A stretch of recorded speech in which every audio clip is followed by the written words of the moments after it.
pencil in, I guess, right? Well, or that was the foxhole one. That was the foxhole Yeah. one.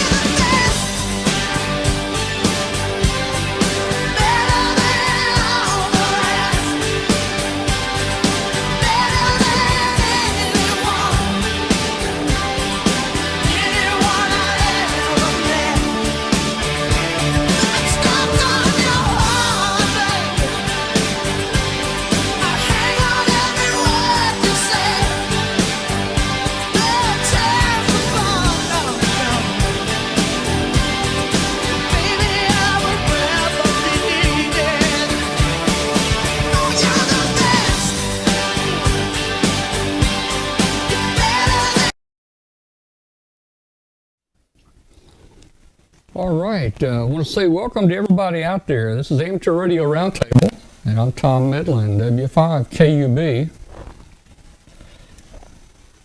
If you're listening on international shortwave on WBCQ on 7490, I would love to hear from you.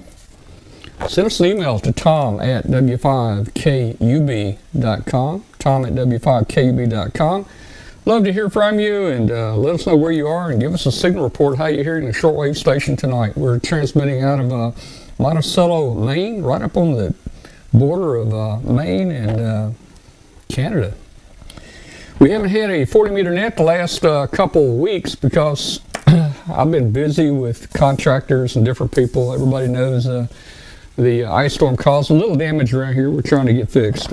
Hopefully we'll get back on it soon. I need to ask everybody to do me a favor right now. Hit the subscribe button. We got to have you hit the subscribe button. Our statistics show 40% of you guys are not subscribed, and our subscribers help build our channel up, and it helps our rankings as YouTube, shows our videos in other places. So hit that subscribe button, hit the like button.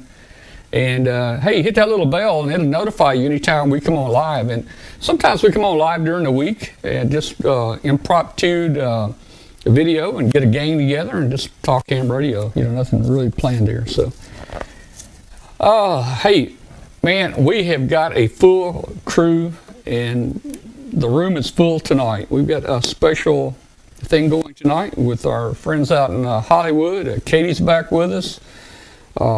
And the rest of the gang is here, so let's just jump around here for a second, and let's go first to, let's see who's out there first. Katie, let's go with you first. How you doing, Katie? Hi, Tom. Hi, everyone. Great to be back this week. Missed you all, and things are going well here, and just been busy getting our club in order, our brand new club here in Crook County, Wyoming. We have our second meeting coming up later this month, but we've been doing all of the nuts and bolts of getting a new club created, like the bylaws and constitution and all that good stuff, because of course we want to be an ARRL affiliated club. And so that's been fun and exciting. And Dwayne's been finally getting our satellite station up and running and made his first QSOs last night on the 9100. So that's been kind of fun. And so we're just getting busy and looking forward to the special event station. It's a good excuse to get on the air in a couple weekends, and glad to see everybody here tonight. I think that's about it for a quick update from Wyoming before we have the next round of snow rolling in tonight. Oh, you get snow tonight? Yeah, we're getting the wind is rolling in from the north, and yeah, snow again. And last Sunday I went to the grocery store in flip-flops because it was like 60. But he's wearing shorts right now over there, but really excited to be here with our friends from Last Man Standing. Yeah. All right, let's jump over to hey, Alan, come in here and say something, Alan. Alrighty, hey, good evening all. Alan W2AEW from beautiful New Jersey. Anyway, hey, good to see you, Katie. It's been a couple of weeks. I think that warm weather you had last week, we had today. We had almost 60 degrees today after being in the teens the beginning of the week. So, but hopefully we'll keep the snow away from here. You can keep all that over there. We don't need any more of that here. But anyway, nice to see Nice to see everybody tonight. Meet some new faces. So looking forward to an interesting program. And like Tom said, no prepared program for tech tips tonight, but maybe we'll have some time maybe to take some questions. If anybody has any technical questions, put them in the chat, or maybe even open the phone lines later on. So we'll probably try to open the phone lines up about halfway through the show here. All right, sounds great. All right, cool. Glenn Popel, come in here, Glenn. Hey, Tom, how you doing tonight? Doing good. Well, I finally got the desk cleared off, so we're about to have some serious fun with some new projects over there. Just waiting to hear about the cover for the new book, and it should be out. It will probably be out before I get to see the cover at the rate things are going, because they were shooting for March. Yeah. So it'll probably be out any day now. Well, this is what, your third book with the ARL? No, fourth. This will book. be the third in the Arduino string. Oh, okay. Okay, cool. Looking forward to seeing that. Yeah, and enjoying the 68-degree weather today. Yeah. Hey, Glenn, remind me after a while to just mention the Corinth Hamfest. The April Fool's, I think it's called April Fool Hamfest. Yeah, it's on the 27th, but they call it the April Fool's Hamfest. Yeah, remind me to talk about it just briefly in a little while. I've got a little picture I'll show too. Okay. All right. Bill Brown, come in here, Bill. Hey, good to see you all. And it got so hot here, Katie, that I had to turn the air conditioning on. It was just boiling hot in the house, so it was over 70 degrees outside. So yeah, beautiful sunny day. That's what I have to say about it. Man. Well, Katie, do you get snow all year round out there? I mean, that's going to be terrible. No, not all year. There's a couple months. August is actually the only month we've never seen snow. Is that right? Oh, man. Yeah. Okay. All right. Hey, guys, let's go ahead and get this show started. I'm really pleased tonight. We've got some great guests with us here from Hollywood and the set of The Last Man Standing out there. Let me run a video here real quick, and then we'll bring them in. I want you guys to watch this video. It'll tell you a little about what we're going to be talking about tonight.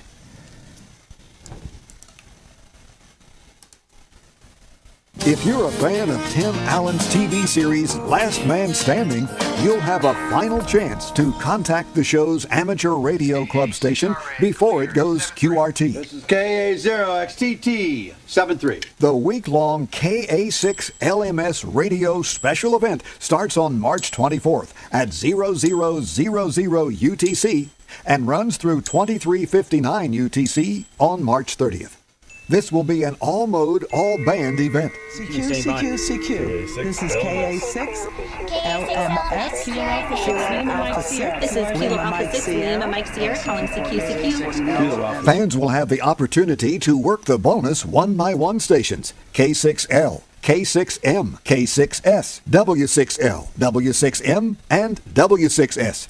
Stations from every call sign area will operate as KA6LMS/0 through KA6LMS/9 and KA6LMS/VE, providing nationwide and international coverage. The remote operators are a virtual who's who of ham celebrities, contesters, and podcasters. Many will live stream their operations. Check spotting sites like DX Summit for pop-up operations on any day and at any time during the event week. We expect the on-stage radios to be in operation from the studio in California on Saturday, March 27th at 1800 UTC using 20 meters, and on Sunday at 2200 UTC using 40 meters. If you're a fan of digital... Well... what happened?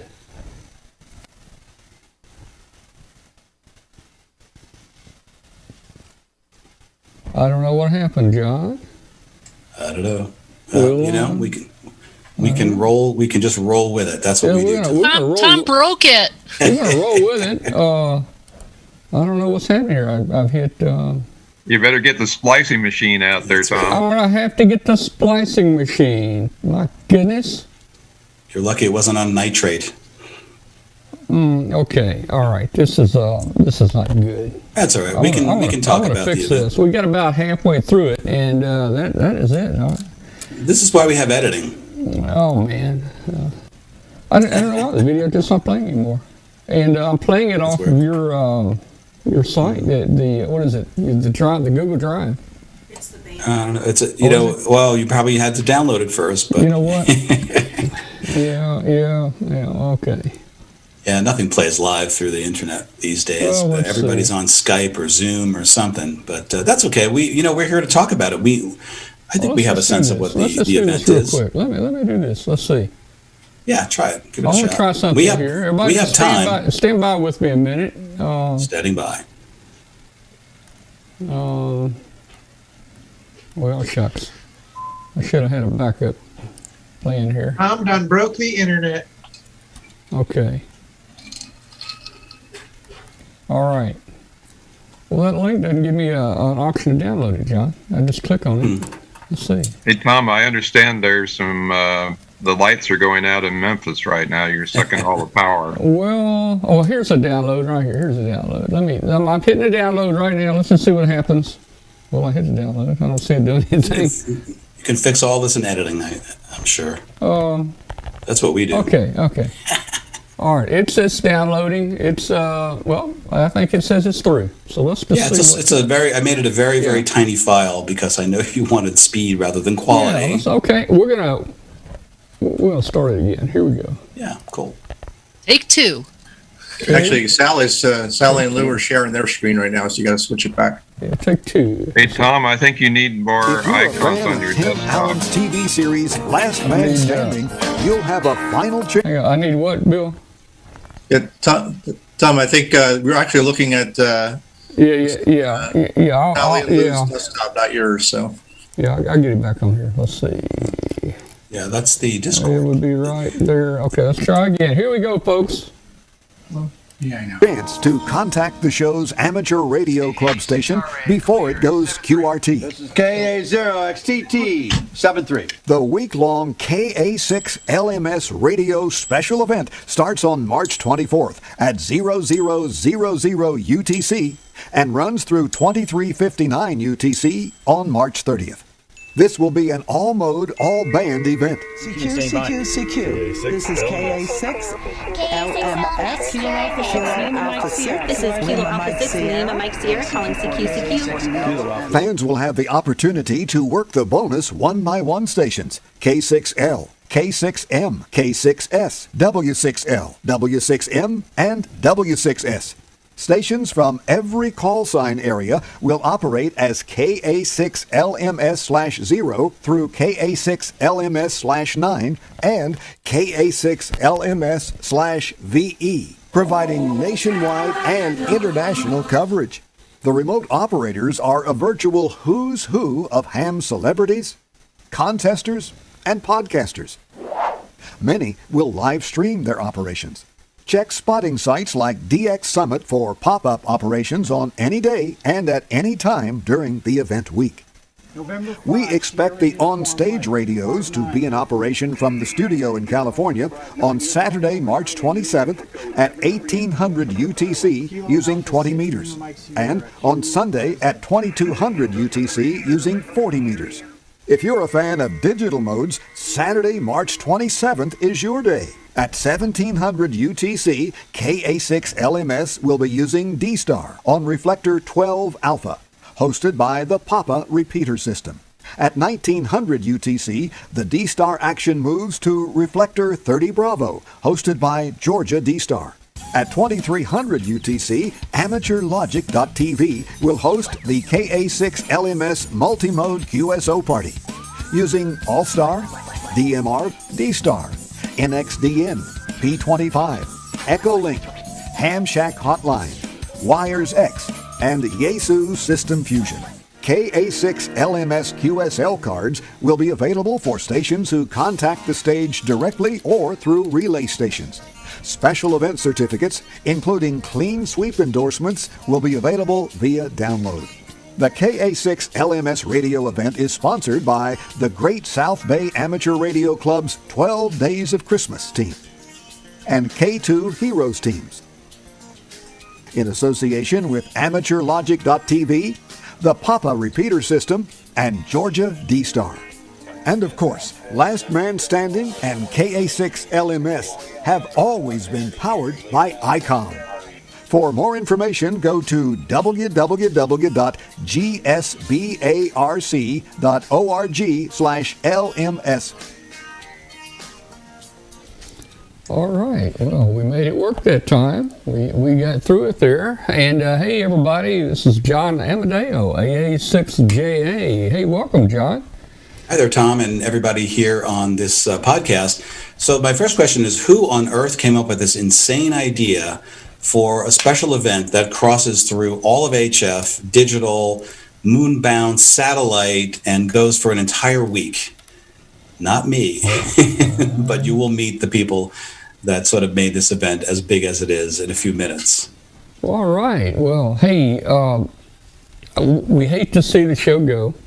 We've had a lot of fun over the years watching it, and even a number of us have been invited by you out there, and we really thank you for our opportunity to get out there and see what goes on in the background there, and also a chance to meet Tim there. Do you know if Tim is? I know he's a busy guy, and I know if he got on a repeater out there, it'd probably get him off the repeater because it'd go down. But do you know if Tim has done any operating since he got his license? Well, I can't tell secrets out of school. There's, Last Man Standing, some of this is my influence and some of it is not, is such a radio intensive place to be that I don't think anybody would believe it. You've been here, and Katie has been to the show, and my office, my bungalow is, a couple of thousand feet away from the stage, and we communicate amongst the departments, myself and all of my various departments, including Tim, with radio, not obviously ham radio. We use ham radio on the show, both on camera and off, a lot off. We use what they now call land mobile. We used to call business band, UHF business band, between all the departments. Tim is fascinated with radio and always has been, and that's why he got his license and does have quite a bit of ham radio equipment. When he goes on and not is, his personal life, so I can't get too much into that. But being the person that has to program his radios for him, I can tell you that he does use the radios. He really enjoys them. So, will he be on this event? I don't know. You never know, because he'd be using KA6 LMS, and who would know if it's Tim or not, unless he's doing a voice that you recognize. Yeah, right. But it's we are a radio intensive show, more so than probably most television shows that I know or that I've been a part of. It is a daily and constant use radio on Last Man Standing. So, and we enjoy it. And it really, especially now, unfortunately, I don't want to talk too much about COVID, because when this podcast rebroadcasts in the future, no one really needs to hear about it anymore. We're going to be tired of hearing about COVID. Yeah. But it's, just like Zoom has been an essential part of how we communicate and how we do our daily jobs, for us, radio has become that. So as you, Tom, and you, Katie, know, because you've been to the show, in my office, I have video monitors that go to the stage, but really what's sitting next to me is my radio that allows me to talk to all of our crew members, and it lets us produce the show efficiently and safely, no contact. Well, John,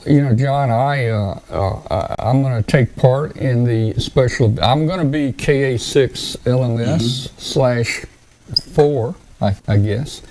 I thought my antennas were going to come down today because I'm having a 100-foot tree removed. And I got a call this morning, and they said, "Hey, can we take that tree down today?" But they had to reschedule. So I've got to move I got to move my antennas to a different tree over there, just one end. But I will be ready for the event, and it's going to be fun. Is Katie? Are you guys going to be on the event or anything? Yeah, well, definitely. Well, not one of the special events, but we'll be on to make contacts for sure. Okay, cool. Don't want to miss out. All right. Well, Katie, you could be. That's up to you, and you can talk to Lou. Well, look, I really prefer if Katie doesn't get on, because some of us would like to make some contacts, and you just, I don't know, man. We know that from experience because Katie's been on the show and has used our radios on the set. And when Katie gets on, it just it tends to pull the operators into her direction. So I understand your reticence, Tom. Yeah. Hey, let's look at I love you guys too. Hey, let's just go through just a couple pictures here real quick, and you can talk about them. We made these when we were down here a few years ago, but you want to tell everybody what this is right here? Well, this was the announcement of Tim Allen's license. This is the VE team. That's Rob AA6JA, and I don't remember Tim's. He's got a weird call sign. I don't remember it. And then Julian Frost, who's N3JF, and they were the VE team that gave Tim Allen his test to get him his technician license, which is quite a few years ago now. As a matter of fact, I could see the date, I guess. Yeah. It was, and then you came out. You were out at the week, and then we did a little video, which I still have, if you don't have it, which was the official announcement of his license. Well, I came out for the special event at KH6 event, and Tim had just got his license like the week before, and it was a secret. And we really like to break the news on our show. Get the scoop before everybody else does. So when you introduced us to Tim out there and behind the studio, I talked to Tim about, can I tell everybody we got your license? And you know how Tim is, he's kind of I don't know if he was kind of hesitant to even let anybody know, he got his license. But then when he heard that it was in the FCC database and was public, he said, yeah, go ahead. So, hey, we got to break the news while we're out there, and that is the VE team right there that gave him his test. And that was cool to be a part of that. And, here's you guys just here's a picture. Hey, I don't have any video out there, but there's a picture of me at least posing in front of the equipment there. And I don't have video of you operating the station. No, but, I didn't. But I just cut a compilation for your viewers. I just cut a compilation of most of the guest operators and our crew members that have operated the station over the years, and that's I'll release that probably later tonight or tomorrow. It's a fun video, and you're in it because I have video of you on the other side at your shack calling us. So that's right. Able to intercut that. We made a contact with you, and I tell you, when we came out there, I thought our show had hit the big time because I've never had a studio set up like this. You guys set us up a studio just like outdoors, man. I mean, look at that. It was beautiful. And we have people that know how to do that kind of thing. Yeah, so, hey, I've never had a person that just did lights and just did, curtains and, hey, that was pretty cool. Oh, our director of photography is an 8-time Emmy Award-winning guy. So you were lit by the best, I tell you, the best in the business. Yeah. Here's your crew back then, and again, this is 2014, I think. Mm-hmm. Yeah, this is your crew there. Have most of those stayed with you this whole time, or? Not all of them.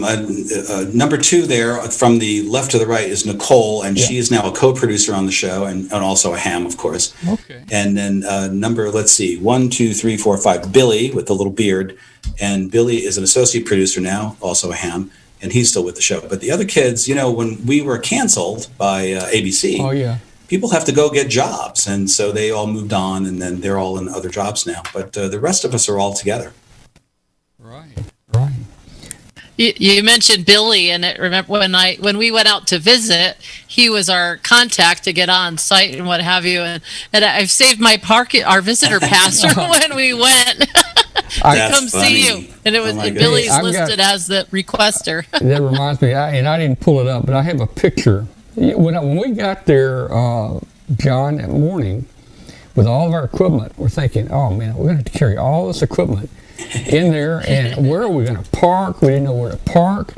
And we kept kind of driving through the parking lot toward the front door, and right there in parking spot number 2, our name was on parking spot number 2. I think Tim had parking spot number 1. But, man, we got to park right at the door, and we thank you for that. Nice. Man, we thank you. That was fun. We were able to provide, I think, a fun place for hams to come. You know, it's Absolutely. I know that I don't know how many of the crew realize exactly what was going on, but when the hams came to the show, we always tried to make them feel special and have a good time. But, you know, when you come to the show, you're working for us. You're on the air and you're promoting the show and talking to, you know, we've talked to, I don't even know how many hams over the years, 10,000, 20,000 hams, giving out at least 10 or 15,000 QSL cards. So it's been great for us. I noticed with Katie's picture and some of the others that they always met Tim out in the alley. Is there a reason that we had to go out back? It was in an alley. Why couldn't we? Well, it was in the alley, right behind the, you know, back. It was right outside his office. Yeah. By his bus, I think it was. Yeah. Well, you know, it's hard. You know, when you come to a show, you guys were always there, literally on our show day. Right. So the actors had rehearsed all week. You know, for 3 days is our week. And then on the night that you guys are there, they are about to go on the stage live in front of locally 200 people that laugh at them, but really in terms of the country, 11 million people that are going to watch that performance.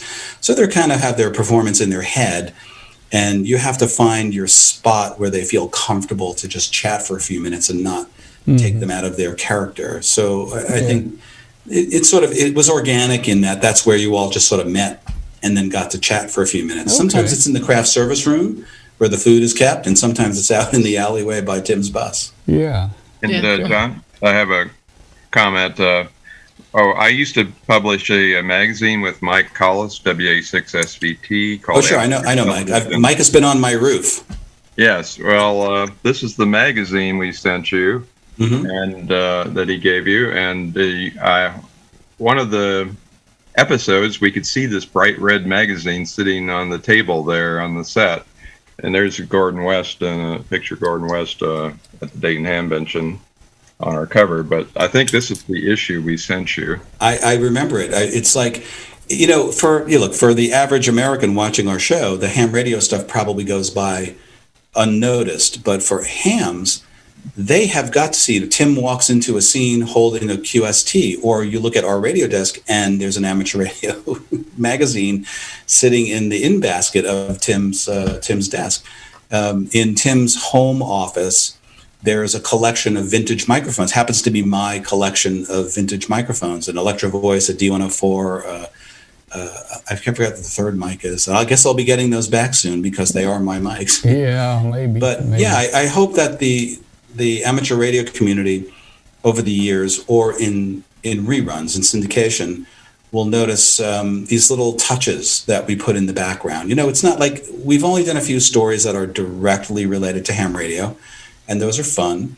But for the actual amateur radio operators that see these things, you're going to always notice something in the background. This is, of course, an image in the background of me of the radio desk as it appeared in the current season 9.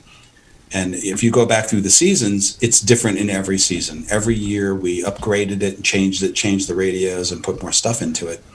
So I never really noticed on the show any of the magazines you're talking about, but you guys did something really unique, and that was, and I'll pull this up, you put people's QSL cards up on the wall. These are, and it's kind of neat watching the show and picking your card out on the wall. So, that was something to experience. Oh yeah, and the fans would of course, people now these days are watching television on 70-inch, 4K TVs, so they can see those things in the background. Yeah. So I would get emails about QSL cards that are on the background and whose they were and when they got up there, and more importantly, if I would take them down, get complaints about having taken them down. But that's people wanted them taken down. No, no. Oh. I would cycle them, and I think people would complain when I would take their cards down. Yeah. That's just the way it is. But also the radios in the background, if you notice, they're live. You know, they're real and live. And when Tim is doing the vlog in the foreground, if you look at the radio in the background, you're going to see signals, and those signals are whoever's transmitting live at the time we're shooting that segment. So I don't. Unfortunately for hams, we shoot many weeks ahead of the time we air, so no one could ever break into the show live with a transmission. But it's just fun to see. I think when you watch it in syndication or in reruns, you maybe notice some of those nuances, especially now that we've talked about it a little bit. Oh yeah. Well, let's bring Lou and Sally in here and hear from them a minute. Yes, I would love Lou and Sally to explain to your viewers how this Last Man Standing special event is going to work, because it is actually a complex event and there are a lot of moving parts to it. You actually want us to make that happen? Yes. I don't remember that in the contract, John, but all right, I'll definitely check that out. So Sally and I have done special events for many years now, and we've learned the hard way about things that work and things that don't work, as a lot of you out there have experienced. One of the things that when John first presented this idea, he actually presented it to K2TV, one of the members of the Great South Bay, who then forwarded it to Sally and I. And we realized that this was going to be an event within an event, which was kind of what wound up happening with our K2 Heroes event. People started to put together their own little things. Like, for example, John, I believe you sent me an email today. There's a whole group of K1s. They're going to do KA6/1, and they're going to have their own little thing going on, work the stations in that area. We wanted to be able to do all of those things. So if someone came to us and said, we need a 1x1 call sign, we wanted to have it. So we were able to reserve the 1x1 call signs. We got those right away, knowing that was going to head that way. The /1/2 we didn't have to reserve. That's just available since KA6LMS, was the main club. We were able to use the / call sign and add that. So as we started to put it together, we have about 35 operators. I have not sent out the official list of who's doing what yet, but that will come. And again, soon. And we don't really care. You can decide you want to do a 1x1, and that's going to be your thing. See, Katie, you're not out of the picture yet. So you can wind up doing a 1x1, and that's great. 1x1s are fun. They're great. They're fast in the pileups. Or you can want to do KA6LMS / whatever. We're going to be doing /2. Sally is extremely good at pileups. I sit to the side. I sit over there, actually, and she logs for me. She runs the pileups. She does a really, really good job with the pileups. So we're looking forward to this, John. I think this is going to be big. Just to give you an idea, there's no way to know, of course, but K2 Heroes wound up with 25,000 contacts. We did 25,000 queues, K2 Heroes, only New York State. We did not have any operators outside of New York State. And we did 25,000 queues with that. So we do typically 12 to 15,000 queues with 12 Days of Christmas. I think this is going to be bigger. I think we're going to have a lot of fun with it. I think people are going to be on. And John has sent us all the episodes so that Sally and I are current now. No, we were only up to season 4 because we had COVID. We couldn't watch TV for 3 weeks. We were so dead. So if we started watching them again the other day. Hopefully we'll get it done by the end. But if we had watched it while we had the COVID, I don't think we would know anything we saw. But and I don't want to make light of that. It's a horrible, horrible thing to go through. But I think it's going to be big, John. I think it's going to be huge. I have not yet heard for sure if we're going to have a moon bounce. because a lot depends on the calculations. But when we did that with K2 Heroes, that was a shocker. When the operator called me and said, by the way, I'm going to send you the moon bounce logs separately. Now, I've been a ham 30 some odd years, and I don't remember ever hearing those 30? words before. Since 1963. Oh, more than that. Well, Anyway. 63. That's I got my license 64, and that's about 57 years, isn't it? 63. I got my All right. license in Manhattan. In Manhattan. Yeah. And back when you had to take the code test to get your extra. Yeah. But I suspect we're going to have just a ton of people. It's going to be a lot of fun. And is it going to change on the fly? Absolutely is. We're going to be changing it as we go. And we have a lot of great operators. Over the years, doing special events, calling into special events, I got to know the operators. And when it came time for 12 days, I contacted them and they became my operators. So they're well experienced and they do hundreds of contacts in a day. So we're going to have fun. Yeah. It's going to be great. Yeah. We have one operator who typically averages 1,000 a day. So he does a fantastic job. His shack is in the bathroom. Yeah. And then we had a guy, here's one that you'll get a kick out of this, John.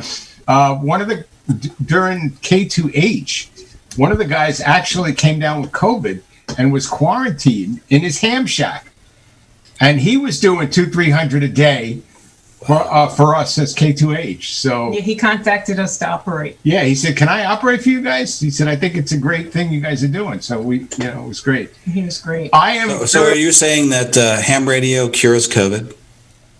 Well, we actually- couldn't do it. This is the first time we were on the computer in almost a month. Let me tell you something. You get a nice Alpha running about 1,500, 2,000 watts, you won't have COVID anymore. It takes care of it, wipes it right out.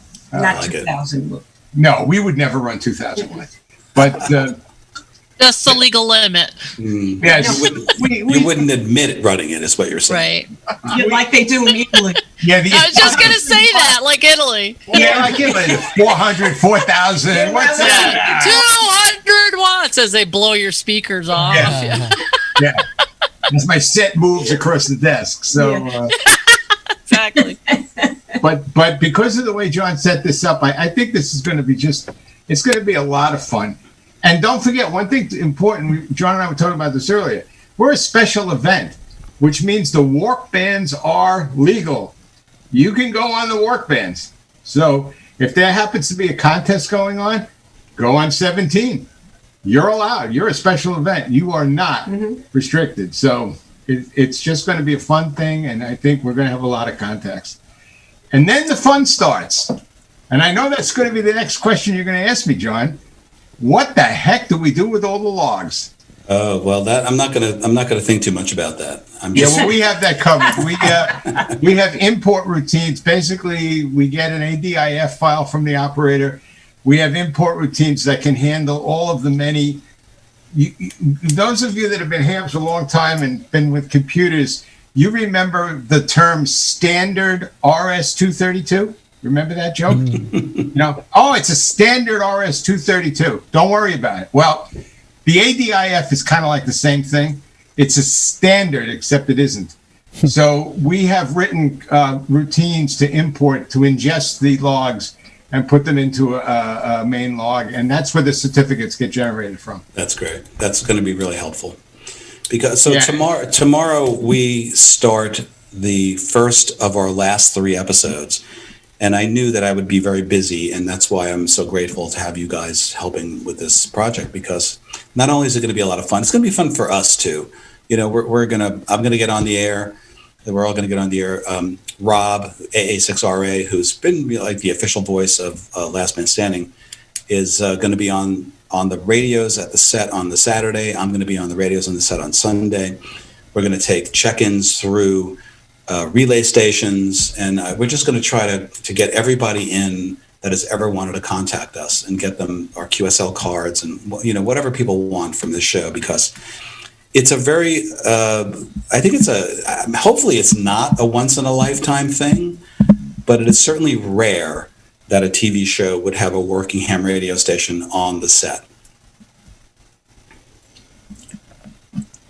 hopefully maybe other producers will hear that and put ham radio on their TV shows. Well, and I know as a fan who got to have the opportunity to go and see the show live and operate from the station, one of the things that I found really exciting was to see all of the people that are involved in the show that were also hams. So as we walked through and met everyone, it was, their name and call sign. Oh, and this is what I do for the show too.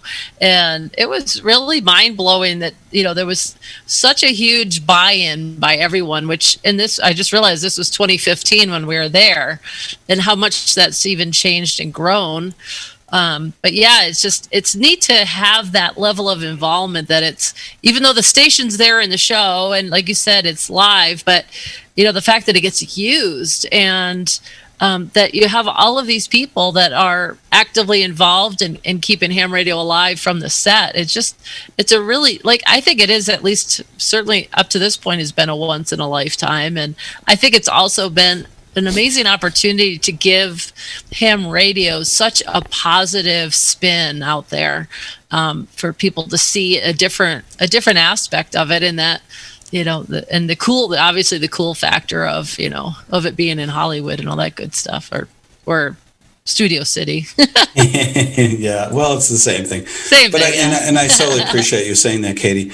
I think that, all I really wanted to do with this was to just make ham radio accurately portrayed and not negatively portrayed, because we've seen it in so many TV shows and movies where no one does any research. Like I've said this so many times that I hate to repeat myself, but if you have a TV show about law, it's a legal show, they have consultants, they have lawyers that are consultants that will make sure that the law is correct. If you have a medical show, you will have doctors that are consultants that make sure the medicine is correct. But people will just make anything up about ham radio. They just don't seem to care. And I just wanted to be in one place where this is going to be accurate and it's going to be wholly positive as much as we can make it. And that was really our goal. By the way, hi to Dwayne.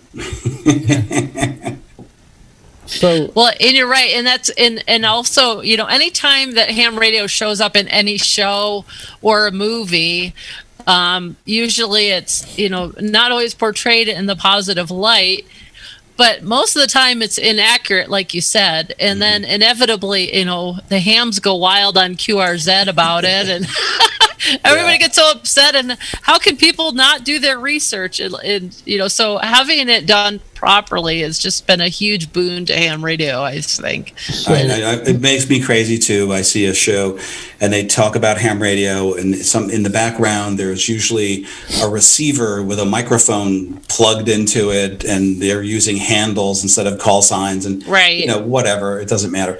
But I just knew that if we were going to do this. So, John, tell me the secret. Where was the antenna at Mike's home? Was it the flagpole? Nobody really knows for sure. Oh, it was just way in the backyard. We never really shot back there, but it was a big tower with a giant antenna. I know that it's funny. You get a lot of emails about stuff like that, and the fans were like, "I don't see the antenna." Well, the flagpole could have been a vertical, I suppose. Yeah. But at Mike's house, I would think. I think about when I would do ham radio on the show. I would always think about the character and what would the character have. So for Mike Baxter, he always had the latest in ICOM gear. So there you go.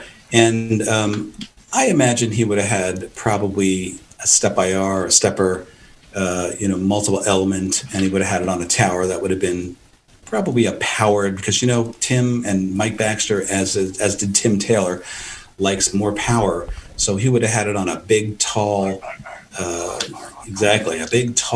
tower that he would hit a button and the thing would have gone up in the air, and he would have had a big amplifier. The guys at Ameritron, who of course is MFJ, really, when we started this, they made us an amplifier that was an ALS 5000, which of course doesn't really exist. Yeah. It was a 5,000 watt amplifier. Right. We still have that. It's a prop, of course. It's unfortunately a non-functioning amplifier. And as we're wrapping, we're about to have to distribute all of these things around town. This set that you see behind me is going to Tim. He's going to get to keep this set. And one of the things that will be on the radio desk will be the ALS 5,000 watt amplifier that Ameritron made us. Unfortunately, it lights up, but it doesn't put out any power. Yeah. If it did, it would be here in my house. Yeah. Oh, that is cool. That'll be So that would be like a Bofang? Is that the... Yeah. Well, a 5,000 watt Bofang, yes. Yeah. Well, Ham Talk Canada says, sounds like a Binford 6100 amplifier. Yeah. I love it. It sort of is, yeah. Well, Tim has his ID 51, which I know he listens to a lot because he always asks me questions about things. But I don't know. In the latest version, the next, what did we just shoot? A scene in the basement, Ham Shack, which is the bomb shelter. And in that bomb shelter, it's all vintage Heathcote Kaboom right now. It's just the various. Every year, everything's different, which is fun for me. I was looking at all the photos as we get closer to ending this, and as I put videos together, which I'm going to put a video on our Facebook page tonight. I think that is a compilation video, and you can just see the transition from season 1 to season 9. Starting with our earliest antenna systems and our earliest radios, and just progressing from, I think, an IC 9100 to the twins, the 97 and the 7300 side by side, which is actually what's behind me. I don't think I can I get out? No, I can't really get out of the way. Can I? That's a green screen back there. That's a 7300 and a 9700, which is currently what's on the set. And we've been making contacts on those, but not as many this year because we just, we can't get to the set.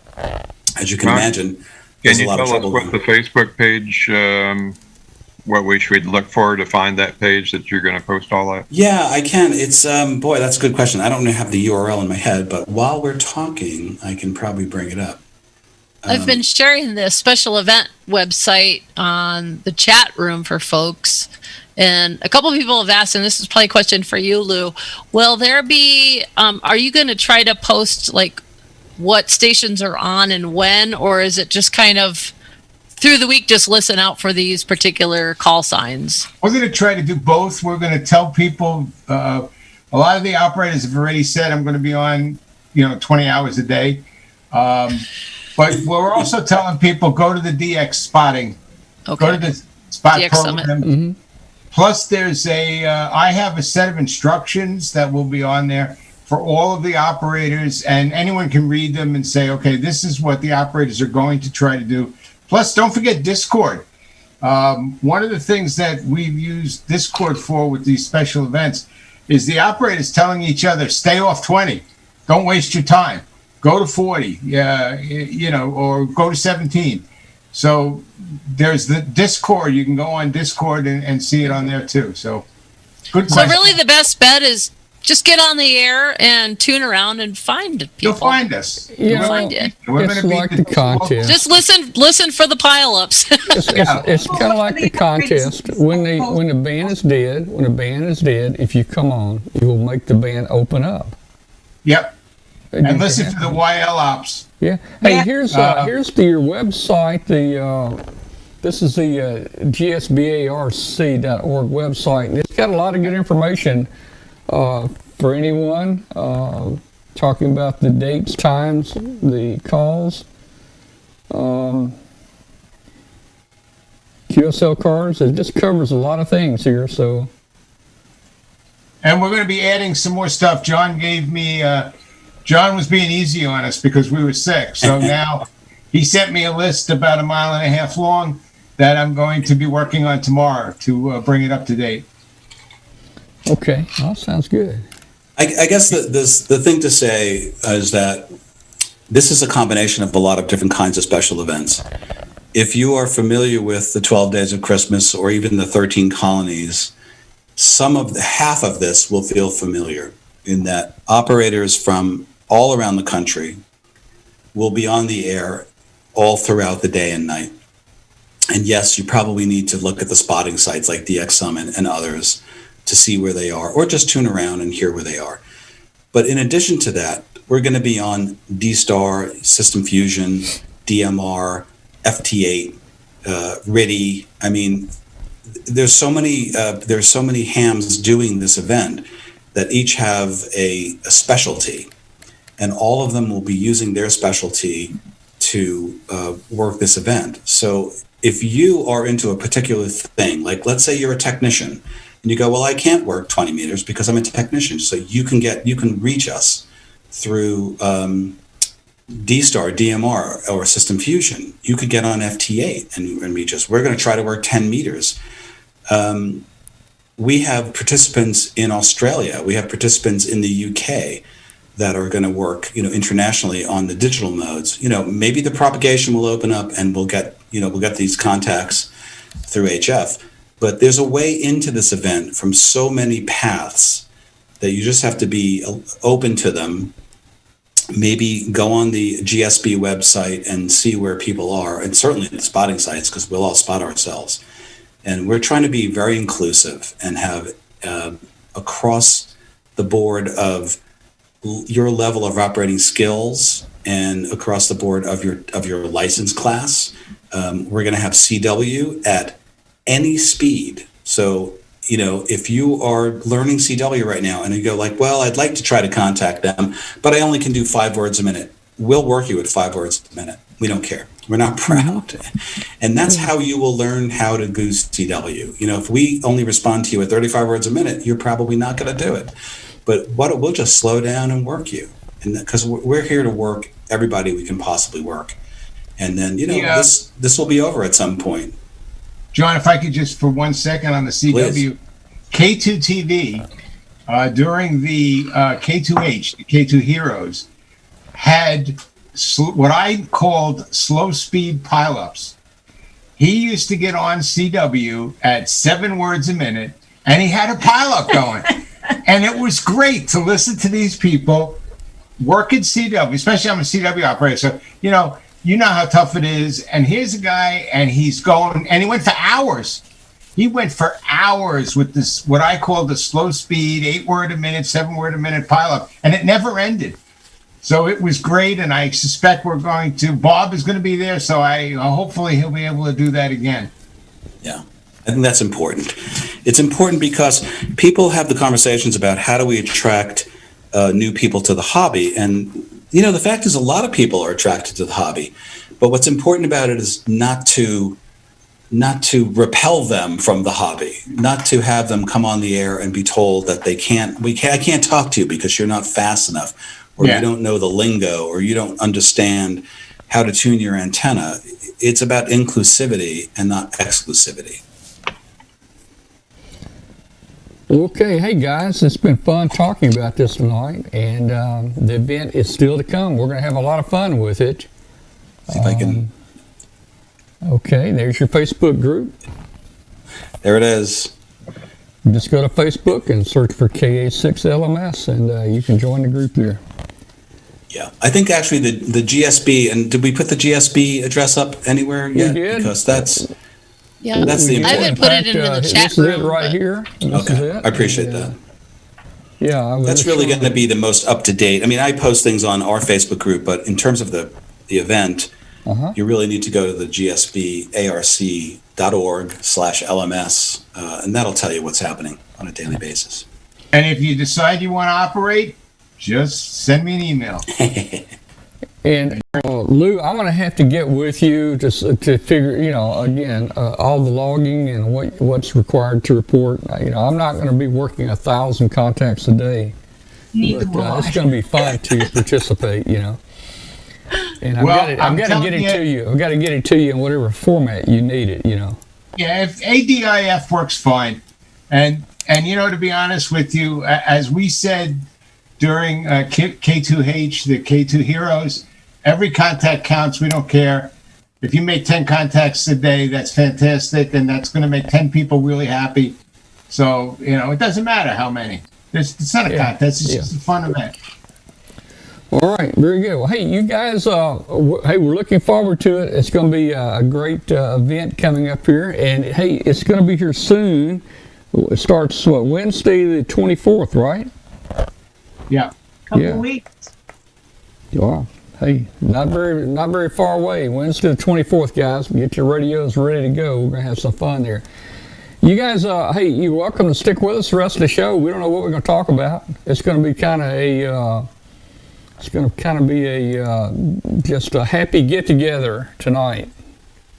And I think I'm gonna go ahead and open the phone lines here in just a minute. We may have some calls come in. And guys, if you want to talk with Katie and say hello, do that. If you got questions for Alan or Glenn, Bill, anybody, just give us a call. Let us know where you are. So thank you so much, guys, for being with us. Don't run off here. And John, good to see you again. Thank you, Tom. This has been great, and I really hope to hear you on the air and get to work you. All right. It's going to be great. If you guys don't mind, Sally and I are kind of beat from the battle with COVID, so we're going to bail. But if you have any questions, my email's on the website. All right, very good. Thank you, Thank Lou you, and Sally. guys. Thank you. Nice meeting you all. Nice meeting you all. Thank you. Bye. All right. Well, that was fun and brought back some old memories, and it's going to be fun even in a couple weeks here. And, you know, it's about time we have some fun with the way things have been going this year, you know. Mm-hmm. No Hamfest, but we're going to have a special event. KA6 LMS is coming up. All right. Hey, guys, we'll be right back in just a moment there. Don't go away. Love is on the air at ICOM. The sweetheart of a package with the IC705 is a perfect sidekick for hams that like to enjoy what the great outdoors and indoors have to offer. It's a perfect QRP companion. Base station features and functionality at the tip of your fingers in a portable package covering HF 6 meters, 2 meters, and 70 centimeters. This compact rig weighs in at just over 2 pounds with RF direct sampling for most of the HF bands and IF sampling for frequencies above 25 megahertz. Some of the features include a 4.3-inch touchscreen with live band scope and waterfall, 5 watts with the BP272 and 10 watts with 13.8 volts. Single sideband CW, AM, FM, as well as full D-Star functionality. Touchscreen display. Integrated GPS with antenna and GPS logger. The speaker microphone comes standard and it supports QRP, QRPP operations. The perfect accessory for the IC705 is the now available optional backpack, the LC192. It's got a special compartment for the IC705 and room for all your accessories in a day in a park. It's got a lot of accessories such as the QRP portable magnetic antenna, standard battery pack, lithium-ion battery pack, compact lapel, PTT, Bluetooth and earphone, and much more. And the AH705 antenna tuner is coming soon. Check out our website for free software. Visit www.icomamerica.com/amateur for more information on ICOM radios.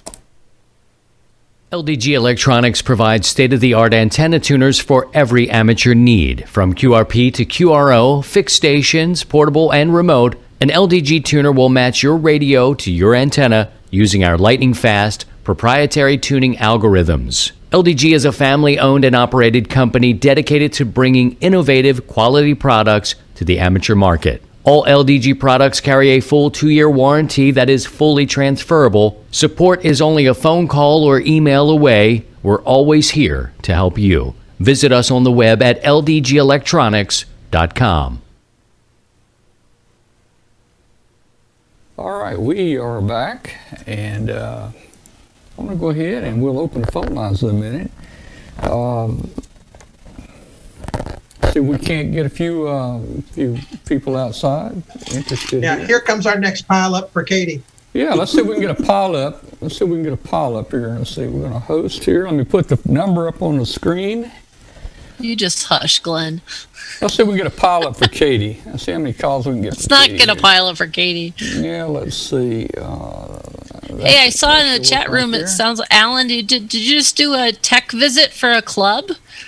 A virtual visit. Bill over in the chat room there had asked me to give a talk to the Westchester Emergency Communications Association, WECA, I think it is. and did a talk last night, about an hour and a half on test equipment and the ham shack. So we talked about meters and oscilloscopes and some of the nuances in using them and some different ways of using them in the shack. So that was what we did that last night. It was fun. Nice. We'll have to sign you up for one of our club meetings in the future. Sure. Hey guys, A whole collection of presentations have been built up doing them over the last year, all virtually. So it's right. Guys, we have an international phone call already on the line here, all the way from Vancouver. Oh, who's up in Vancouver? Hi, how you doing? Doing good. Who we got? You've got Charles, the host of Ham Talk Canada here, and nice to see you on there. And I'm really excited about the event coming up. We're one of the relay stations, and nice to meet Katie's acquaintance on the chat. I'm really excited. We have a lot of people that have expressed interest and want to make contact during this upcoming event. And the mayor of Mission, BC, where we're located, has stated that, who knows, she might even drop by to make contact on an official basis from this station to LMS. Cool. So hopefully that works out. Well, that's cool. That's fun. Yeah. That would be awesome. I mean, I like the idea that we became an international event. Yeah. All right, hey guys. Hey, the phone number is on the screen. Let me just make a quick announcement here, real quick. If you're out there listening on shortwave, this is Amateur Radio Roundtable. This show is about ham radio, amateur radio, and I hope you've enjoyed the show tonight. We've been talking about a special event. KA6 LMS, and we got the whole gang here. If you have internet and you want to join the show, you can just go to youtube.com and search for W5KUB, and you can join the show. We're on Tuesday nights.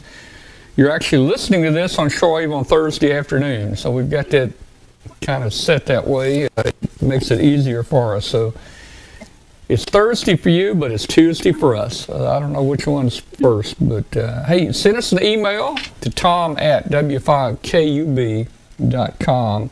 Let us know where you are in the world and how you're hearing the show tonight. We'd love to hear from you. Also, again, I need to make my announcement. If you will, I need everybody to hit the subscribe button. We've got a lot of people that haven't subscribed. And it helps us. It helps our ranking. So please, if you will, hit the subscribe button on your video there. And I'm trying to see what we've got going here. We've had about 1,000 people join us tonight already, just a few short of 1,000. Our concurrent viewers are about 184 each and every minute since the show has started. So. I'm real impressed with that, and of course all of our shows are recorded and people will be watching them each day from this point forward. So Ham Talk up in Canada there, man. We appreciate you calling in there, and looking forward to the event. Yeah, we're really excited to have thank you very Canadians much for taking the call. And John, nice to see you. John and I have been doing some emailing back and forth. Nice to see his face for a change. Well, we'll see you in a bigger way in just a week or so. All right. Hey, it looks like we got Bill Poulin on the phone. What is it? WZ1L. Hey, Bill, how you doing?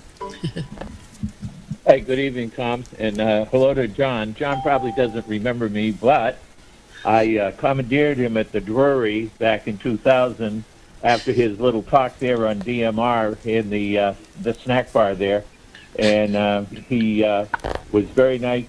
He spoke to me for a few minutes and told me how to get tickets for the show. I still haven't got to California yet, but I am remote VEing with the GLARG out there in Los Angeles, so I talk to people in California all the time. Well, it's a long ways out there, Bill, and it's a lot longer for you. Oh yeah, I mean, I'm a Glog VE. I have to say I haven't done a lot, unfortunately, because this year has been too intense for us to do much other than just work and try to produce the show. But I appreciate that, and they're Norm and Naomi at the Glog they're part of the Papa system, which is a huge repeater club here in Los Angeles. They're doing a great job, and they're getting a lot of people licensed. And we really appreciate that. They're doing the hard work in amateur radio of teaching people and licensing people to join our ranks. And we really appreciate that. Hey, Bill, stand by. You don't have to hang up. We got several other calls starting to come in. Let's just grab them real quick, and then we can just have a big roundtable here. I see a David in here. How about the area code 614? Who's in area code 614? It's not. It is. Who is that? 614 would be the country code, actually. I'm not getting you. You're breaking up pretty bad. It's Mike in Australia. Okay. Oh, Mike in Australia. Oh, hey, Mike. Well, no wonder we're breaking up. The signal's going a long ways. Hey, Mike, how you doing, man? I'm doing well. I'm really enjoying this show. Watching everybody on the show, watching live. Although it's a bit of a delay right now, but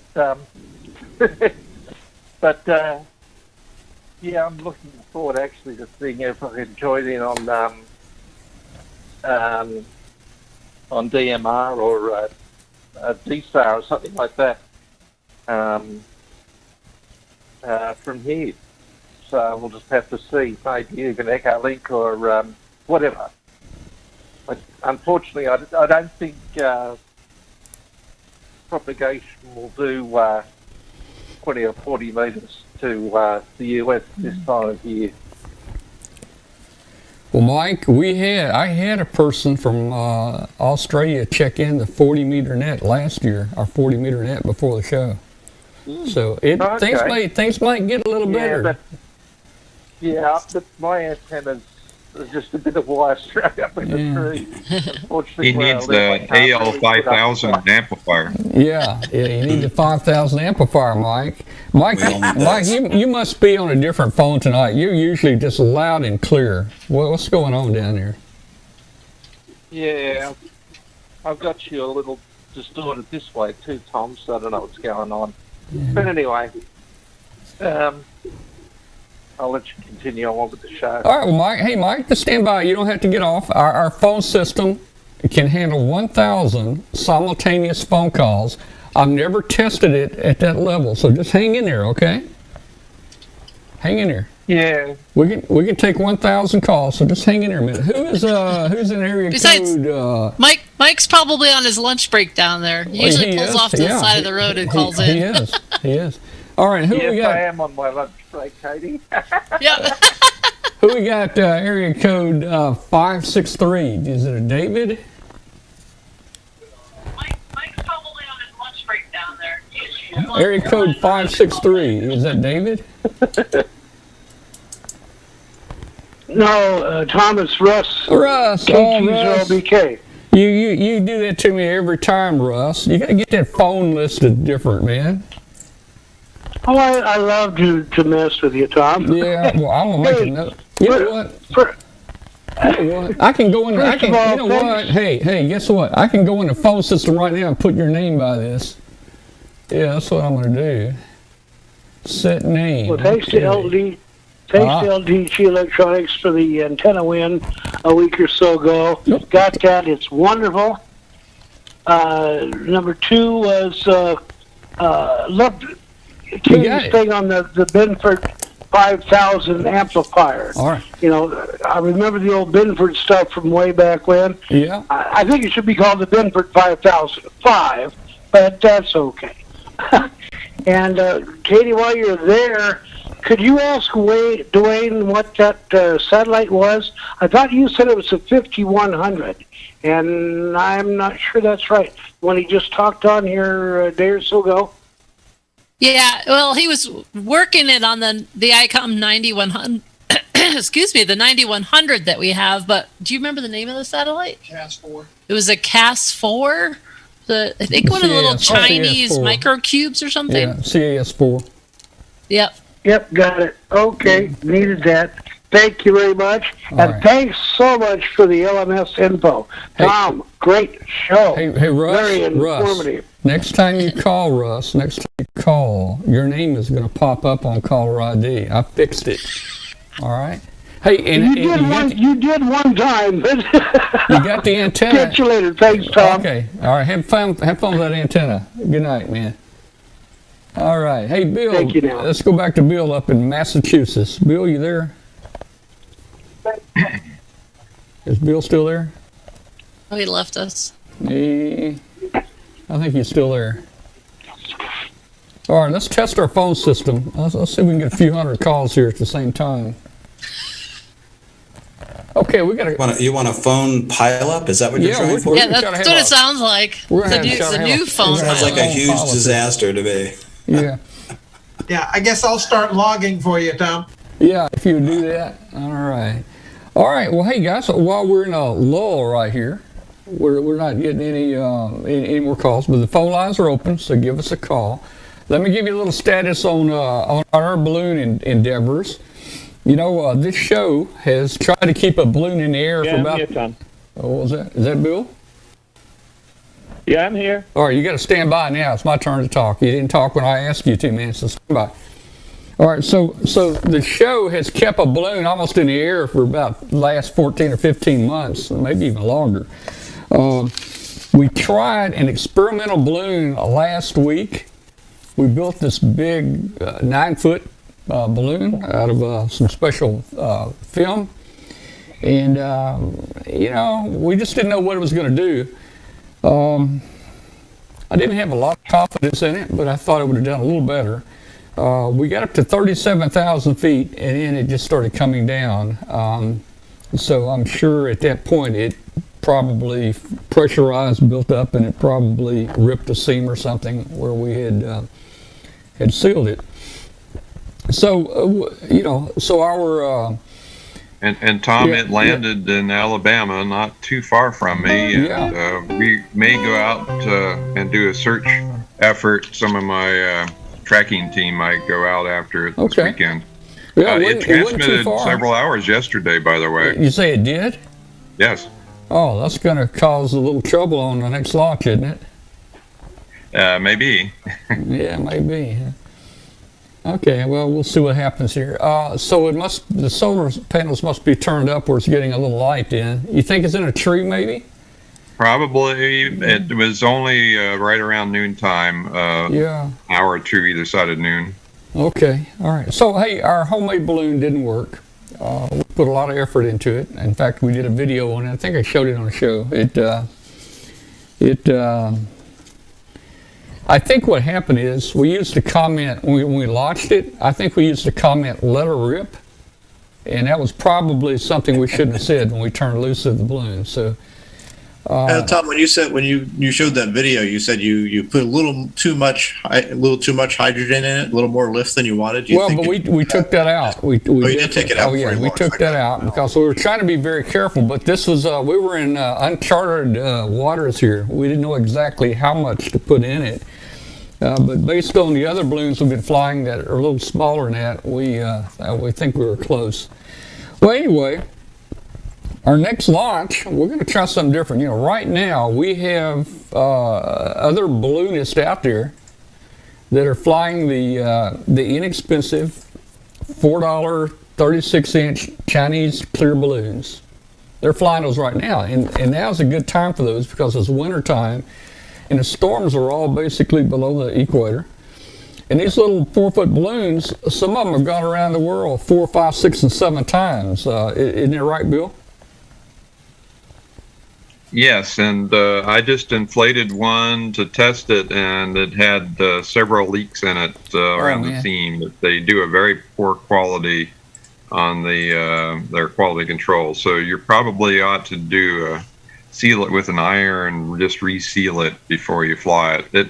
The one I tested earlier this week lost about 8 grams of lift in just a day's time, even after I touched it up a little. So you'll have to really test each one and take a close look at it because their quality control is not so good on You're them. making me sick now. We haven't tested those in the past, and they've flown pretty good. We've flown them to, Romania and Poland. Well, no, those are the silver foil miler. That was the silver foil.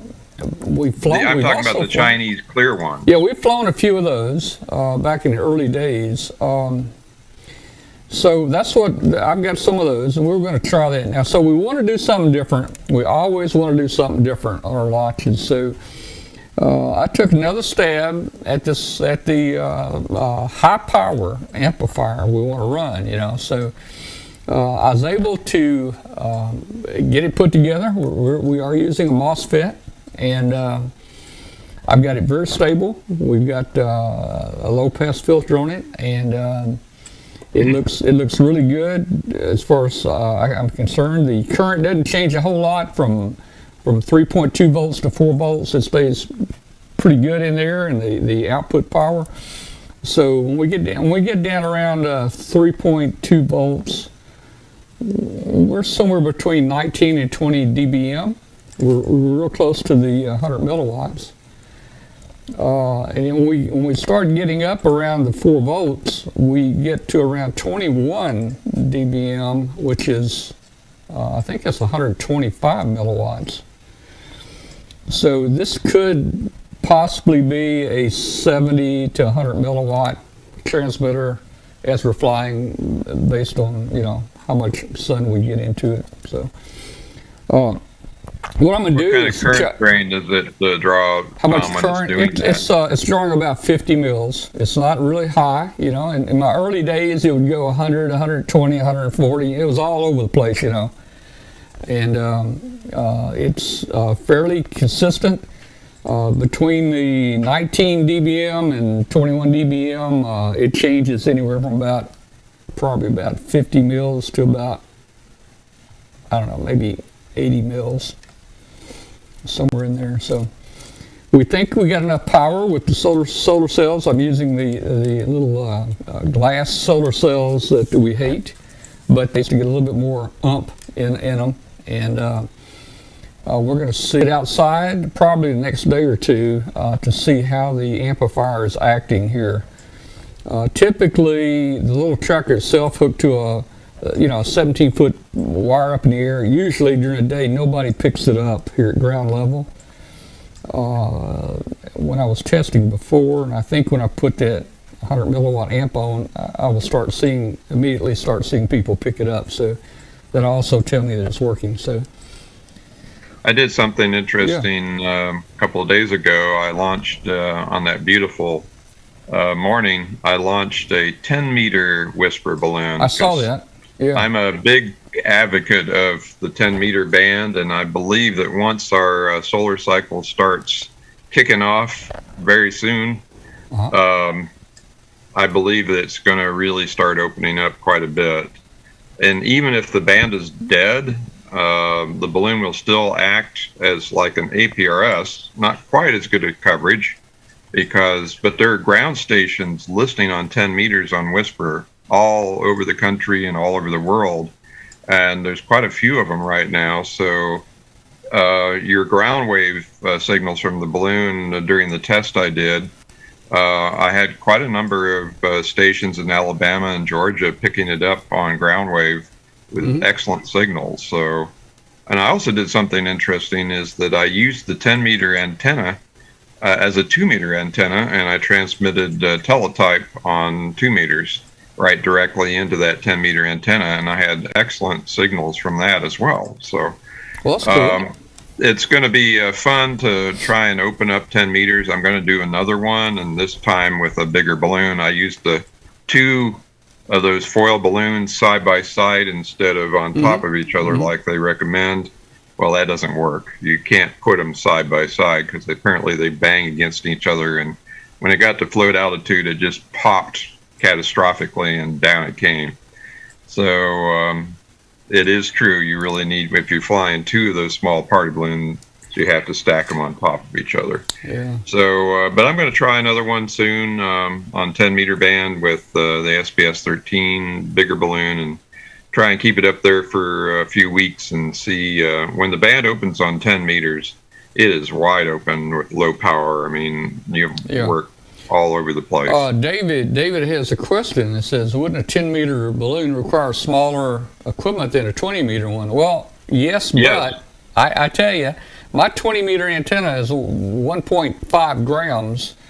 And, well, it'd be half the weight. It'd be half the weight. So you'd pick up 0.7 of a gram. That's not a whole lot. Which that actually is pretty significant. And so yes, and it's easy. I'll tell you, it's a lot easier to launch because I had my neighbor holding the balloon. Thad WB4 VHF lives across the street, but I held both ends of the dipole in my arms to keep it off the grass, and you can't really do that on a 20 meter dipole. So it was a heck of a lot easier to launch, I'll have to say. Plus, the antenna is half the weight. Now, here's another interesting feature of that. If you have a tech class amateur radio license, you can't run Whisper on 20 meters. But you can run Whisper on 10 meters as a tech class. So that's why I'm doing this, to open up Whisper balloons for the technician class operators. Well, I think it would be a good thing to do. Plus, the bands are starting to open up, so I think that's going to be really good. And I have a comment for John, by the way. There's another mode that you can do right there in Los Angeles for your Last Man Standing event, and that is amateur television. Yeah, we have certainly had some interaction with amateur television. In fact, Mike Collis, as I was joking before, was literally on the roof of my house with a beam and a spectrum analyzer, searching out all of the signals that we might be able to get into as amateur television. Yeah. So I don't discount anything that we could do. It's going to take Mike and Gordon West would be able to coordinate an amateur television special event across Los Angeles, and all their amateur television repeaters are interlinked across the entire Southwest, through to Las Vegas and Arizona. So I think that'd be kind of fun to propose that to them as well. It's definitely worth looking into, because a lot of our operators for the special event, we're encouraging people to stream live. But you could pick up those streams and they could go through the internet, or they could also go through the airwaves, which would be actually even cooler than just having them go through the internet. But I want to just double back for a minute to talk about 10 meters, because I understand your interest in 10 meters, and I completely agree with you. Is that I think that we sometimes jump over our technician class licensees because they don't have the privileges on HF, but they have 10 meters. So what we really need to do is include them on HF bands on 10 meters. I know that having nothing to do with, I've been an extra for a long time, but one of my joys from my home is that 10 years ago, when there were sunspots, I could get on the radio and talk to Europe without question from Los Angeles with a compromised antenna system on 10 meters, and so could all the technician class licensees. It's not that way yet, but it will get better, as you pointed out. It will definitely get better. So we have to, 10 meters is a really important band to us, to just keep including people of all license levels in the HF side of this hobby. And I'll have to say, there is a group called the 1010 International Club, and I joined that. I'll tell you, my number is 2280, and they're up to they're in the 100,000s now. So that tells you how long ago I joined 1010 International, 1970. So, and it's a great way of, if you make 10 contacts on 10 meters, you can join that club. And and they have contests where you exchange your number, you're assigned a number, and you exchange it at different with different people, and it's a great way to open up 10 meters as well. So I'm a big fan. I actually set with K7IRK. Bob Moody and I set the QRP distance miles per watt record years ago on 10 meters. Right as the band was just closing, you could send picowatts and be heard thousands of miles away. It's a great band. It is a great band. It's a fun band, and I've always enjoyed it. And I'm waiting for it to come back in a big way. You know, I like being on HF really probably more than anything else in the world. And you know, we know that this is a cycle, and it will come around, and 10 meters will be a big thing again. Hopefully in a short amount of time. You know, the cool thing about 10 meters is it's so quiet noise-wise, and then you just never know who you're going to get when that band's open. It's just so fun. Absolutely. All right, we need some more callers. The phone number is on the screen up there. Give us a call.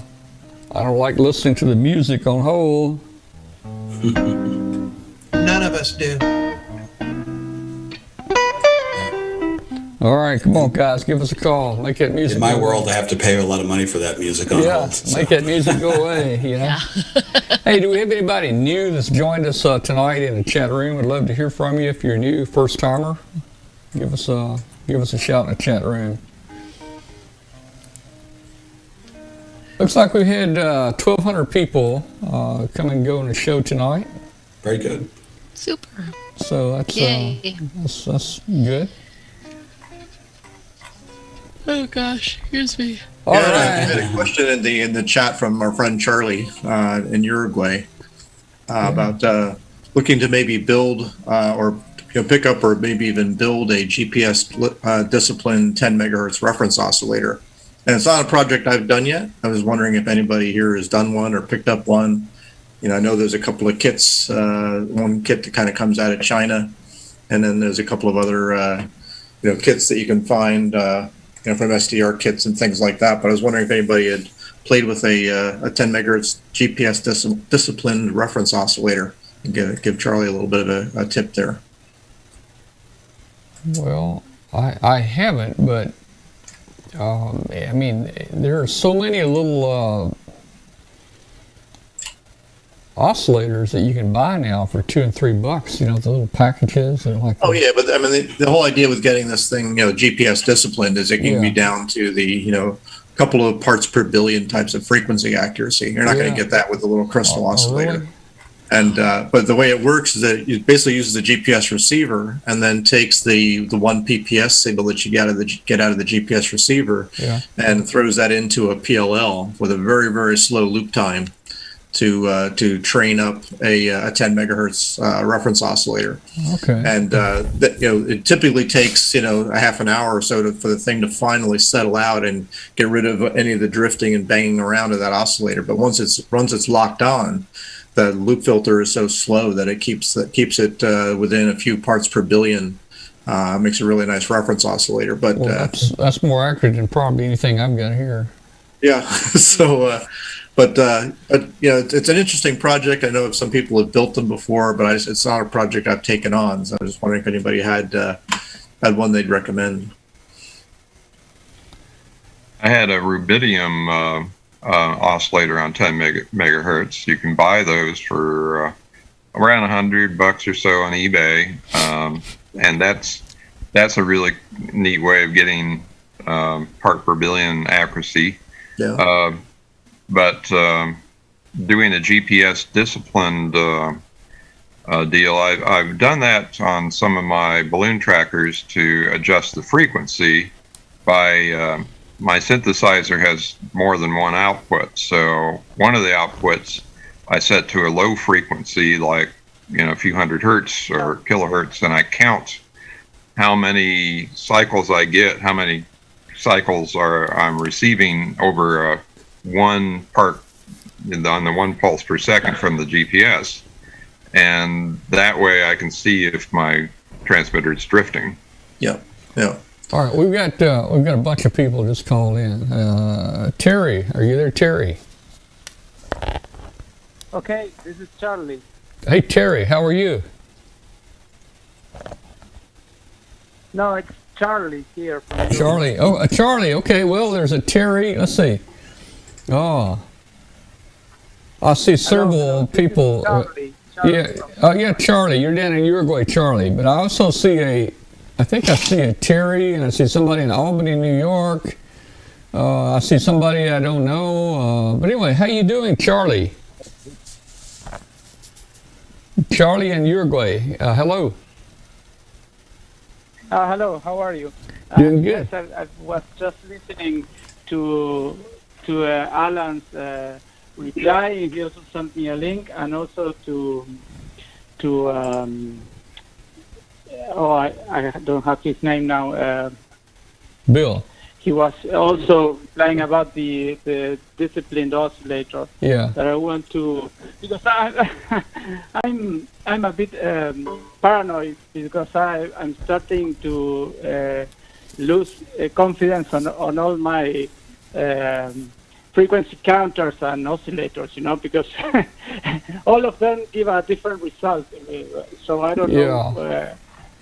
Wow, it's very aggressive. I think what you're trying to do. I mean, I would probably be okay, and 10 parts per couple million, and not a billion. I don't know, man. Wow. Hey, Charlie, have you got that antenna yet that you won on the show? Have you received your antenna yet? Sorry. Yeah, you won an antenna on the show. Have you received your antenna? No, it's lost in the ether, the antenna. I don't know what happened to the antenna. It's still in Miami. Yeah. Yeah, Charlie lives in Uruguay, so he's trying to get a forwarder in Miami to get him his antenna. So it's kind of in the middle of. No, it hasn't reached Miami. The antenna, I don't know, it got lost. It didn't reach my forwarder in Miami. I don't know. Is that right? Well, you need to send an email to Dwayne, and ask him about it, because it was shipped to your forwarder. Yeah, remember you helped me and asked him, and he said they were shipped. So yeah. I don't know. Well, follow up. Let's follow up with him again, and let's see. I forget which HF antenna that was, but just follow up with him, and you will. You'll get it. Okay, fine. Charlie, stand by, Charlie, a minute. Is there somebody in Albany, New York? Hey, yep, that'd be Phil. Kilo Bravo 2 Whiskey Victor Ocean. Whiskey Victor Ocean. Phil, how you doing, Phil?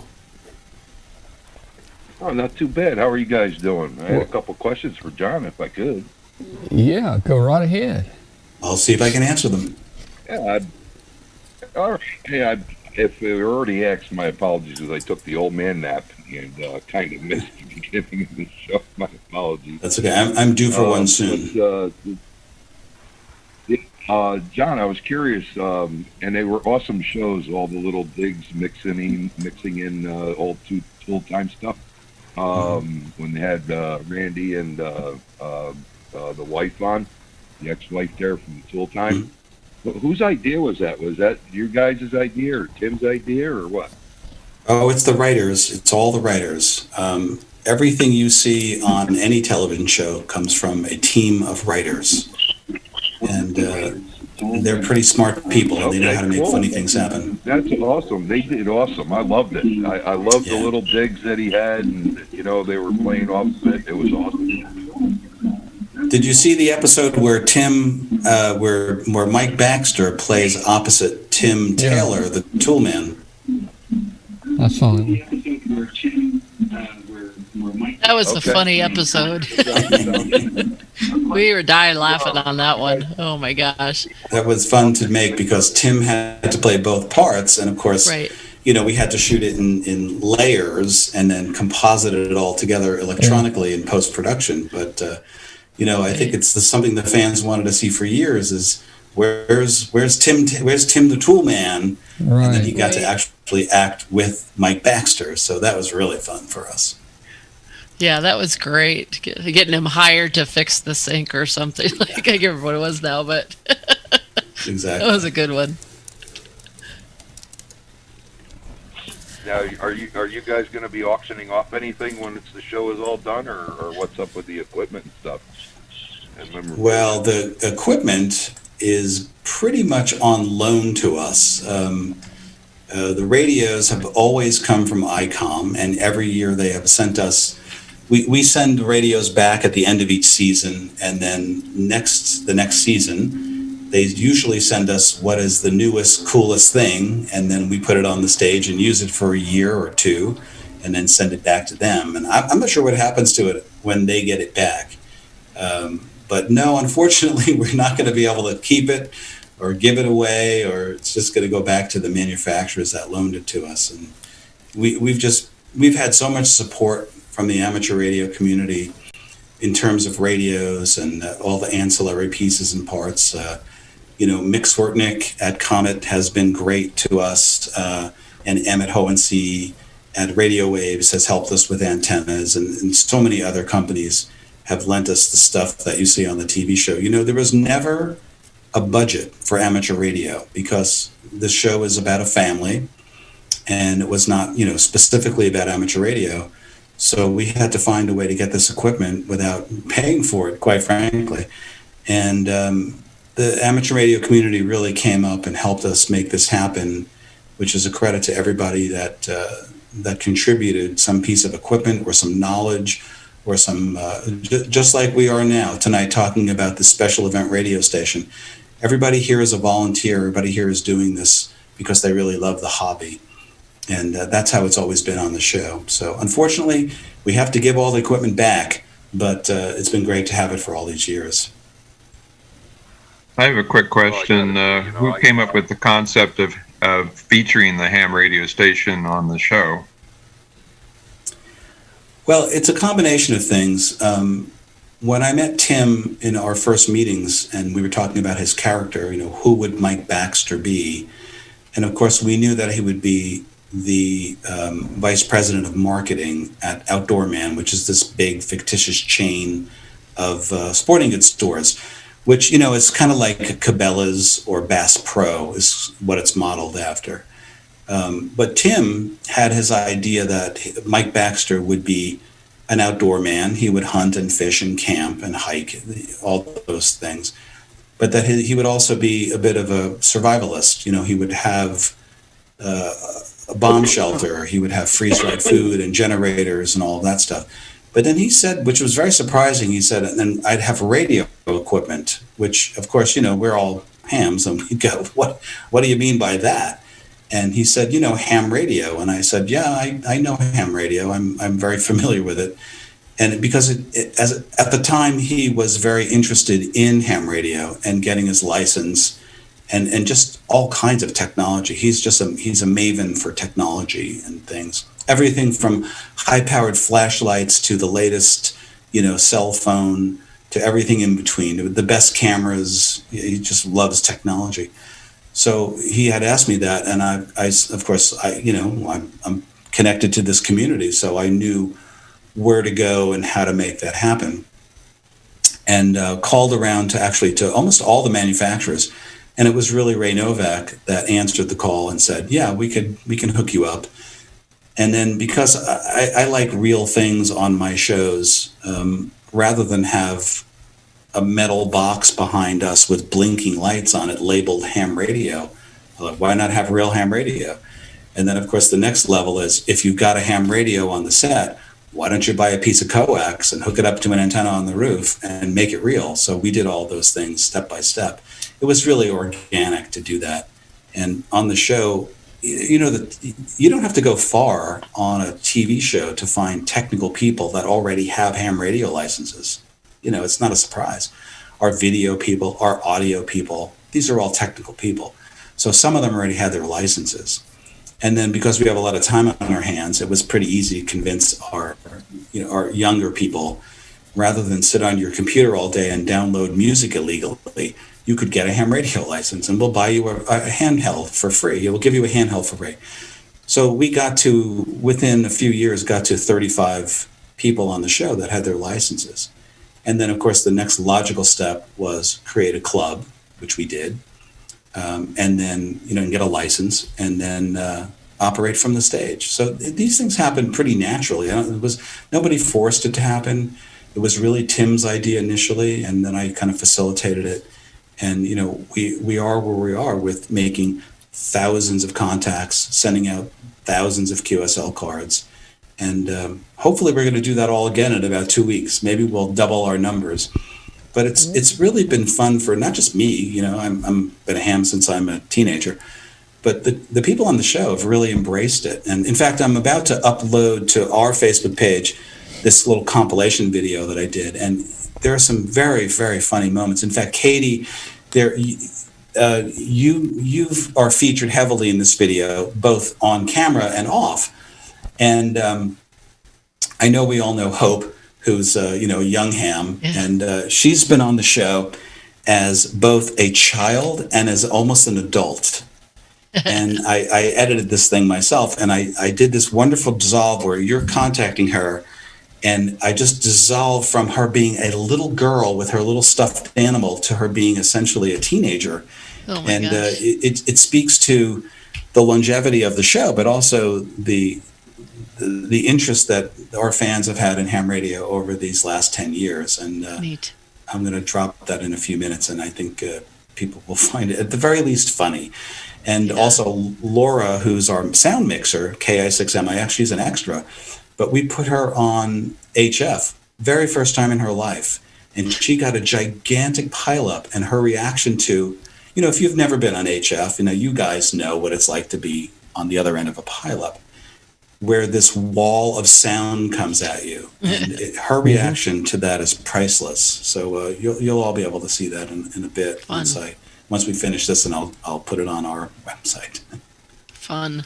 Yeah. It is. It's a lot of fun to be on, on this side of the pileup, and, just being a YL in Wyoming, just need to call CQ and it'll generate a pileup. And, but doing it from the show, it was, fun because I wasn't using my call sign, but just, again, being somewhere else. And, but yeah, a lot of times, when you're the one calling into the special event or the DX or what have you, you only hear what you can hear, but when you're the one listening for everybody, sometimes it's a huge challenge, but it's like a huge adrenaline rush too. You guys, talking about 10 meters earlier, my best run was in the 10-meter contest. I think I did 220 QSOs in an hour, and that was just a voice. That's also because 10-meter contest is like a super short exchange, but there's like a serious rush, and I always know it's time for me to stop when I start screwing up my own call sign or tripping over my own words. But it's a lot of fun. So looking forward to that. That's great. Okay. And on the show, what's amazing about the show is that we are minutes away, and you've been there, you've seen it. We are minutes away from producing a show. So it's like, I'm usually scrambling to set the station up, and I'm really scrambling to get it torn down, because in about 10 minutes, actors will be sitting in front of that radio station doing a show. Yeah, that's pretty wild. And even the fact that, as soon as the show is over, as all the guests are piling out, the staff, you're already pulling the scenes down, and everything's falling apart. When we were there, one of the fun pieces as we were all leaving before we went back to your office to hang out for a while was there was a couple of celebrities in the audience, and one of which was Michael Dorn. So any of you Star Trek fans out there will know exactly who I'm talking about. And John and the folks introduced him. I can't remember who else was in the audience that day, but that was like, we're meeting all these cool people from Last Minute Stand, and then there's Worf in the audience. It was like geek heaven, Ham radio and Worf at the same time. I know, really. Ham radio and Star Trek. What else? That's pretty much Nirvana. So. Yeah. Only bettered by the tequila in my office, but that's a whole other conversation. Oh boy, yeah. We can't talk about that on the stream. Right. We don't want to give away all the secrets. Exactly. Well, John, do you guys ever have any You guys ever have any accident? Am I getting feedback here or something? I don't know. Do you guys ever have any accidents on a show where something's out of place when you go live? Oh God, yeah, all the time. It's like the stage is not really so secure. It's like people wander through all the time and pick things up and move them around, and I thought it was pretty controlled. I mean, when I was there, you had the yellow police tape around all the sets, and I was looking at it from outside, and you were nice, and you said, I can go behind the tape. I thought that was a real, neat deal. That's so true. you let me go We behind just the did that tape for you, and- Tom. Most people don't get to go behind. Yeah, and I walked around. I was looking at things, and I kind of got down to the end. And obviously, somebody didn't get the memo. I got yelled at for being behind the yellow tape down there. But I did open a refrigerator once where the beer bottles were, and I thought, let's see, the show's tonight. If I put a QSL card in here, I wonder on a show if Mike would open the thing and reach in and pull a QSL card out and say, "What is this?" I don't know. Those damn hams were on the set. No. Yeah. I don't know. The thing about all the food on the set is you can look at it, but you dare not eat it because that stuff has been there for years. You probably get pretty sick. Yeah. Gross. Well, I'm just trying to see if there's any other questions. Well, let's see. Katie, why don't you check the chat room and see if the questions are? And I make a quick announcement here real quick because we're getting toward the end of the show on shortwave. So if you're out there listening on WBCQ, International Shortwave Station on 7490, you're listening to Amateur Radio Roundtable. It's a show about ham radio.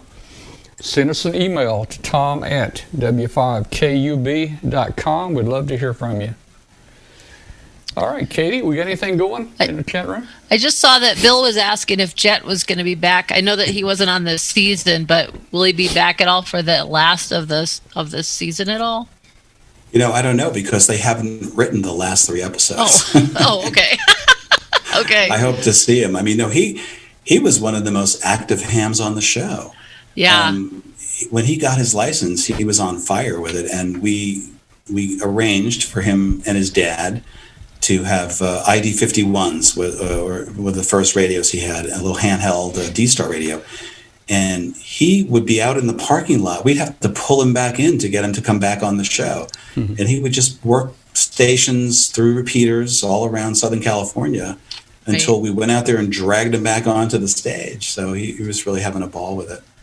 And and when he and his dad Scott came to Hamvention that year, a couple of years ago, he was so great talking with everyone, and but they were just having fun being hams, wandering around and checking everything out, and that was a lot of fun to see that, especially because he is young, teenager and into ham radio stuff, so that's always a cool thing to see. Oh yeah, he's such a talented kid with between acting and music. So absolutely, and we're in touch with him. But I don't know. It's like the show has a life of its own in terms of the storylines and where it has to go. Right now, what the writers are trying to do is how do you wrap up the storylines of 9 years of television and put everybody in a place where it kind of makes sense for the show to end. And I don't know. I haven't read them because they haven't been written yet. But the last 3 episodes are going to attempt to put everyone in a place that makes sense for the show to end. Yeah. Whatever that means. Right. Well, I mean, it's always appreciated by fans when a show can be wrapped up versus when something gets dropped suddenly and boop, you're just, like Firefly, Yeah. That's so true. That's absolutely true because so many shows will get somebody said at some point we were canceled, and we were not canceled. We were. This is a planned ending of a series, so it gives the writers this amazing opportunity to actually write the ends of storylines and where are people going to be in the future, and then we can talk about that. So when the show's canceled, it's just like it's over. We have no idea what's going to happen in the future. But these last 3 episodes, which we start tomorrow morning, Wednesday, is our first day of production, and we will read whatever the new script that will come out in a few minutes on my computer here, and start these last 3 and see where will everybody be when we leave them. Yeah, it's.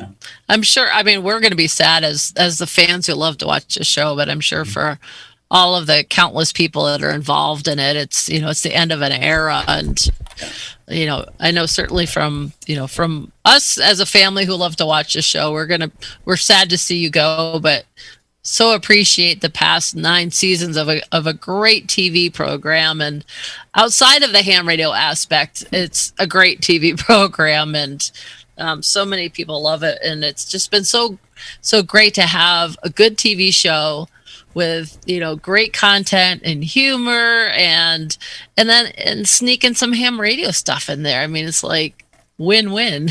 Yeah. Well, I appreciate that, Katie. It's crazy for us because with COVID, most of the reaction from the crew is to say, well, are we going to get to hug each other goodbye? And the answer is no, I'm afraid we're not going to get. Wow. Everyone's going to be in masks and face shields, and it's going to be a different kind of an ending to a show. And then maybe 6 months from now, we'll all get together and have a drink and say goodbye properly. So here's your ending show right here. David Wilson said, let's see. And okay, I changed mics. I don't know if my battery was getting. There it is. We hear you.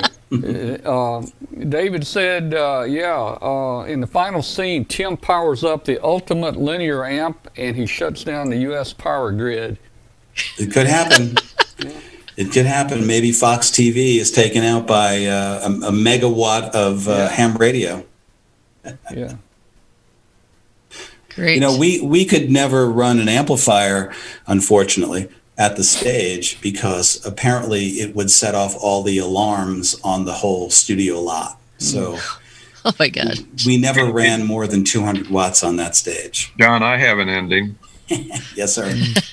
Like the movie Frequency, the last show talks to the very first show. I have to tell you, our writers are so funny and so smart, and you never really know what's gonna. We get our scripts usually on on a Monday or Tuesday night, and we have our what's called table read, where the actors read these days, of course, on Zoom to us for the first time, and we just never know what's coming. So maybe that's going to be the story. I would love that. That'd be cool. Yeah. Oh, this has been fun. Thank you, John, for being with us all night tonight. What a treat to have you. And I know everybody who's been who've been watching and catching us on the reruns definitely have appreciated your time and joining us. And it's been a lot of fun. And miss seeing you at Hamfest, that's for sure. But maybe soon. Yeah, fingers crossed. Yeah. Well, thank you guys. This has been a pleasure for me. Getting to see old friends, new friends, and relive some really wonderful times. But, even better times are coming. Yep, for sure. Yep. All right. Did we lose Tom? Thanks so much. There he is. Yeah, I'm here. So we're going to sign off on shortwave here. Good night, everybody out there on shortwave. Tune in next week. Amateur Radio Roundtable. And join us on the internet if you've got internet. Just go to YouTube W5KUB and you can join us Tuesdays at 0200 UTC. I'm sorry, that's Wednesday, 0200 UTC.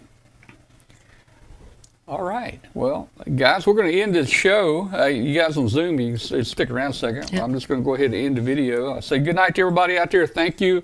Anybody new joined us lately, let us know in the chat room. Be sure to hit the subscribe button. Please hit the subscribe button. And we thank you. We'll see you next week.